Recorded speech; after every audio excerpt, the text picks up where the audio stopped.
Hello everyone, Dr. Melle here. Today I'm going to be talking about autism. So I very much appreciate the invitation to give this talk from Ryan, who works with Jordan's principal at Beardy's. I think it's a really important mental health topic. So this week is Autism Awareness Week. I've got my fashionable Autism Awareness hoodie on here. Thanks Ryan for that. And we can get started. So what is autism?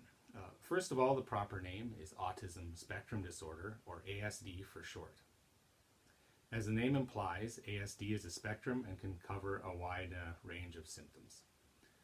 Summed up, ASD is a brain disorder that impairs a person's behavior and ability to communicate and interact with others. There's a narrow range of interests and activities that are unique to the individual and are often kind of carried out repetitively, and the impairment can be mild or severe. ASD often presents along with other conditions like epilepsy, depression, anxiety, or attention deficit disorder. And people with ASD can have varying levels of intelligence, ranging from only mild impairment to exceptional intelligence. But about half of children with ASD have cognitive impairments. So many of you may know someone or have a family member with ASD. And while I'm not really an expert on the subject, I too personally have been affected as my stepson was recently diagnosed with ASD. According to the World Health Organization, approximately 1 in 160 children has ASD. However, it might be a lot more common than that. Unfortunately, we don't know the cause and there's no way to prevent it. But one myth that I would like to dispel is ASD is not caused by childhood vaccinations. There's a lot of good scientific evidence that shows no correlation between getting childhood vaccinations and developing ASD later. So, the symptoms of ASD usually present in childhood and tend to persist into adulthood. In most cases, these symptoms will present in the first 5 years of life. And what are the symptoms of ASD? First of all, children with ASD have troubles with social interactions and social communication. They have trouble relating to others. They often do not know how to read facial or body expressions, and they tend to avoid eye contact.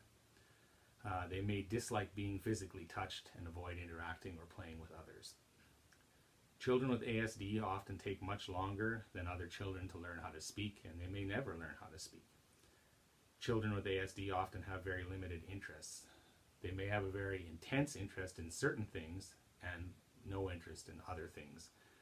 For example, young children may kind of focus solely on things that are shiny or spinning. Older children may focus on single or a few topics that they really enjoy, like the weather or numbers or sports. They may be very talkative to someone on the subjects that they're interested in, but show little or no interest in conversation outside of these topics. Children with ASD often have routines and rituals that they follow exactly. They may have a lot of difficulty deviating from these routines or from a daily schedule. They dislike surprises. And oftentimes if these habits or schedules are disrupted, the child can get really upset. So it's very important that ASD is recognized early in childhood to help promote the optimal development and well-being of the child. So if you think your child has symptoms of ASD that we discussed above, please book an appointment with your doctor to begin the assessment process. At our clinic in Rostern, we have two docs, Dr. Brenna and Dr. Adeniran, that have some special training in dealing with pediatric mental health issues.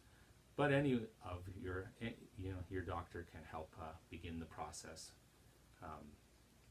for assessment. So if it's suspected that your child has ASD, your doctor will refer you to an expert or a team of experts that helps to make the diagnosis. One important resource in our area is the Alvin Buckwald Child Development Center in Saskatoon, but the wait list can be really long and sometimes it's difficult to get an appointment there. So another option is arranging consultation with a private psychologist that can do the assessments and make diagnosis.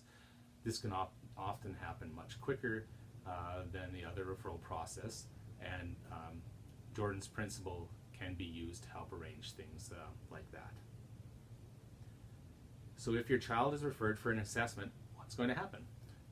First of all, the team is going to ask a lot of questions about your child and your family.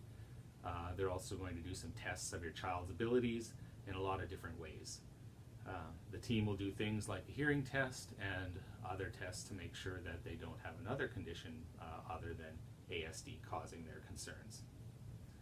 The treatment for ASD varies depending on the age and the symptoms of the child. It may also involve having treatment for other conditions like ADHD or anxiety or depression. Usually there's kind of a combination of therapy and developing a specific treatment plan and routine for your child to best help them reach their maximum potential. So as a parent, it can sometimes be very difficult and frustrating to deal with a child that has ASD. It's important to understand the symptoms your child is experiencing and that there's a reason for their behavior, not just being bad. It can be very helpful for the parents to get education about ASD and to learn specific parenting techniques about how to best help their child. And there are a lot of ways your doctor or a counselor or the Jordan's principal workers can help to assist with parenting the child with ASD. So that's everything that I wanted to talk about. I would like to thank Ryan very much for inviting me to do this, and thank everyone who listened. I hope it was somewhat helpful. I just wanted to go over a couple things again. If you do think your child is experiencing the symptoms of ASD that we talked about, please take them to your doctor to start assessment. You could also contact the Jordan's principal team to help arrange things. And another very helpful website is autismcanada.org. It has lots of useful information and resources, and it is on the screen here. Thanks again.